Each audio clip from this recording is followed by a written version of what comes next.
साथियों जय हिंद। देखिए मध्य प्रदेश में हुआ बहुत बड़ा घोटाला है। वो भी प्रदेश के मुखिया बने बैठे शिवराज सिंह चौहान जी पर लग रहे आरोप।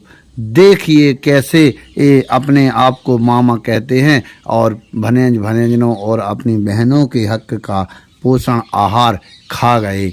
देखिए हमारी नेशनल टीवी एनडीटीवी ने किस प्रकार से शिवराज सिंह चौहान की विभाग में हुई कालाबाजारी का भंडाफोड़ किया और देखिए आम आदमी पार्टी के नेताओं ने किस प्रकार से कहा। देखिए यह एक गंभीर विषय है। मध्य प्रदेश की करोड़ों का टनों वजनी पोषण आहार कागजों में ट्रक पर आया, लेकिन जांच में वो मोटरसाइकिल ऑटो की सवारी कर रहा था। यही नहीं, लाखों ऐसे बच्चे जो स्कूल नहीं जाते उनके नाम पर भी करोड़ों का राशन बांट दिया गया। भ्रष्टाचार का ऐसा खेल चला जिससे करदाताओं के करोड़ों ब्रश सिस्टम की जेब में गए और बच्चे महिलाएं कुपोषित ही रह गए। ये पाया है मध्य प्रदेश में लेखा परीक्षक ने। इस गोपनीय रिपोर्ट के पन्ने खंगालने पर भ्रष्ट सिस्टम के कई पन्ने खुले हैं। देखिए अनुराग द्वारी की ये खास रिपोर्ट। भ्रष्टाचार के खिलाफ मैं साफ देख रहा हूं कि हम एक निर्णायक कालखंड में कदम रख रहे हैं। बड़े बड़े चमरबंदी भी बच नहीं पाएंगे। 15 अगस्त को ये उद्गार प्रधानमंत्री का था। मध्य प्रदेश में पोषण आहार पर भ्रष्टाचार की ये रिपोर्ट भी सरकारी है। सवाल है कौन बचेगा कौन छूटेगा। एनडीटीवी को मध्य प्रदेश के अकाउंटेंट जनरल की 36 पन्नों की वो गोपनीय रिपोर्ट मिली है, जिसमें उन्होंने पोषण आहार योजना में बड़े पैमाने पर धांधली की बात कही है। खासकर लाभार्थियों की पहचान, जो टेक होम राशन है उसको बनाने, उसके परिवहन और ऐसी तमाम बातों में धांधली की और अनियमितता की बात कही है। रिपोर्ट के कुछ गंभीर निष्कर्ष 2021 के लिए टेक होम राशन योजना के लगभग 24% लाभार्थियों की जांच पर आधारित थे।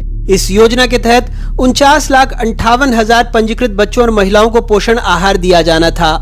इसमें 6 महीने से 3 साल की उम्र के 34,69,000 बच्चे, 14,25,000 गर्भवती महिलाएं और स्तनपान कराने वाली मां के साथ 11 से 14 साल की उम्र की 64,000 बच्चियां शामिल थी, जिन्होंने किसी कारणवश स्कूल छोड़ दिया है। दावा किया गया था कि 6 कारखानों में से 6 करोड़ 94 लाख की लागत के 1,01,025.64 मीट्रिक टन राशन का परिवहन किया गया, लेकिन परिवहन विभाग से सत्यापन करने पर पता लगा कि ट्रकों के जो नंबर दिए गए उन पर मोटरसाइकिल, कार, ऑटो और टैंकर पंजीकृत हैं। केंद्र और राज्य सरकार ने अप्रैल 2018 तक राशन के लिए पात्र स्कूली छात्राओं की पहचान के लिए बेसलाइन सर्वेक्षण पूरा करने को कहा था। इसके बावजूद महिला एवं बाल विकास विभाग ने फरवरी 2021 तक इसे पूरा नहीं किया। जहां स्कूली शिक्षा विभाग ने 2018-19 में स्कूल न जाने वाली लड़कियों की संख्या 9,000 होने का अनुमान लगाया था, वहीं महिला एवं बाल विकास विभाग ने बिना कोई सर्वे किए उनकी संख्या 36,08,000 होने का अनुमान लगाया।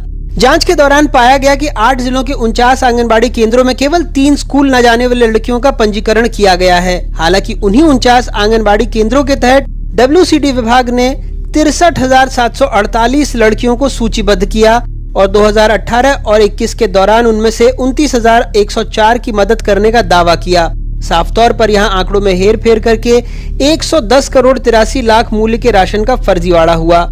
इसके अलावा राशन निर्माण संयंत्रों ने भी उनके निर्धारित और अनुमानित क्षमता से अधिक उत्पादन की जानकारी दी।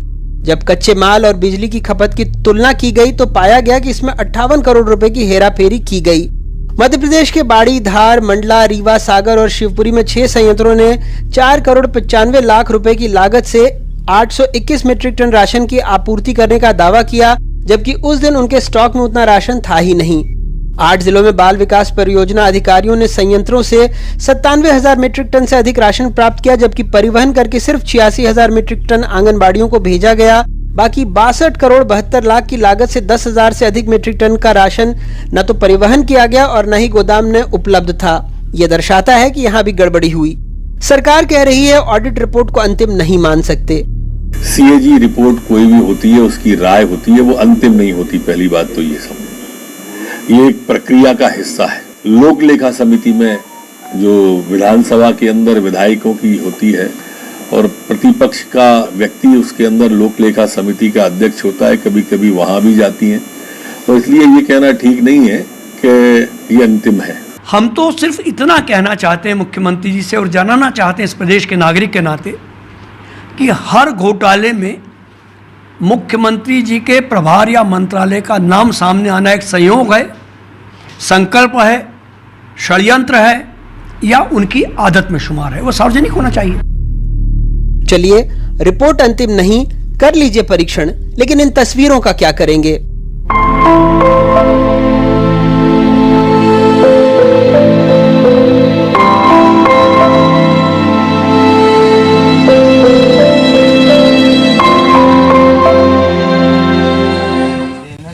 विज्ञापनों की इतनी चकाचौंध के बीच सतना के मझीगावा में कुपोषित बच्ची की मौत पर जांच चल रही थी। वहीं 7 साल की इस मासूम की तस्वीर आई। पथरा के सुहागी गांव से तस्वीर आने के बाद बच्ची को जिला अस्पताल में भर्ती कराया गया। आंकड़े कहते हैं कि अकेले मझीगावा में 15,875 बच्चे आंगनबाड़ी केंद्र में पंजीकृत हैं, जिसमें 1,016 बच्चे अति कुपोषित हैं। इसी बच्ची में आप स्कूल चले हम, मध्याह्न भोजन जैसे कई योजनाओं की हकीकत देख सकते हैं। सतना से आगर मालवा चलते हैं। यहाँ वार्ड 16 में आंगनबाड़ी कर्मी शारदा यादव के रजिस्टर को हमने देखा तो पता लगा मार्च में इन्हें कोई टेक होम राशन नहीं मिला। आगे पीछे जो मिला है वो भी पंजीकृत बच्चों से कम। इन कर्मचारियों की भी अपनी दिक्कत, तनख्वाह वक्त से नहीं मिलती भी है तो पूरी नहीं। अभी जो है केंद्र के नहीं मिल रहे हैं, 3 महीने के केंद्र के बाकी है हमारे। और जो राखी का त्योहार था उसमें भी हम त्योहार सही से नहीं मना सकते। क्योंकि तनख्वाह ही नहीं मिली ना। 5,500 मिल रहे हैं, 4,500 केंद्र के रुके हुए हैं, तो 3 महीने के सलम वो बाकी है हमारे। सर आधी तनख्वाह आ रही है, आधी नहीं आ रही है। केंद्र सरकार की आ रही है, राज्य की नहीं आ रही है सर। अच्छा, कब से नहीं मिल रहा है आपको ये पैसा? ये वैसे मार्च से ही नहीं आ रही सर, आधी आधी आ रही है। उसके बाद एक दो बार आ गई थी पूरी, और फिर अभी 3 महीने से नहीं आ रही है, आधी आ रही है। ये भोपाल के करीब आंगनबाड़ी है। पिछले साल गाजे बाजे के साथ मीडिया को बुलाकर बताया गया कि बच्चों को खाने के लिए कुर्सी टेबल लगा दिया गया है। उस वक्त पन्नी में भरकर राशन भी दिया गया। उसके बाद टेक होम राशन का क्या हुआ, ये खबर उस लिहाज से अहम है। ये खबर इस लिहाज से भी अहम है कि मध्य प्रदेश में शिशु मृत्यु दर देश में सबसे ज्यादा है। यहाँ 1000 में से 46 नवजातों की जन्म लेते मौत हो जाती है। मातृ मृत्यु दर के मामले में भी राज्य देश में दूसरे नंबर पर है, जहां 1000 में से 15.9 प्रसूताएं दम तोड़ देती हैं।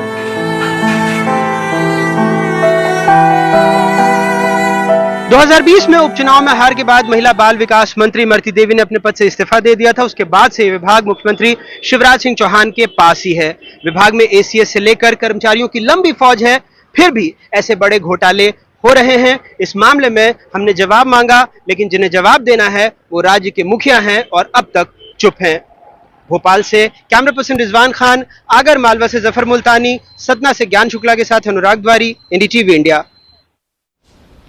उसकी जब जांच हुई तो पता चला जो ट्रकों के नंबर थे वो जांच में पता चले वो मोटरसाइकिल, स्कूटर, कार, पानी के टैंकरों के नंबर हैं। तो इस जांच में भी पकड़े गए शिवराज जी, दूसरे में भी।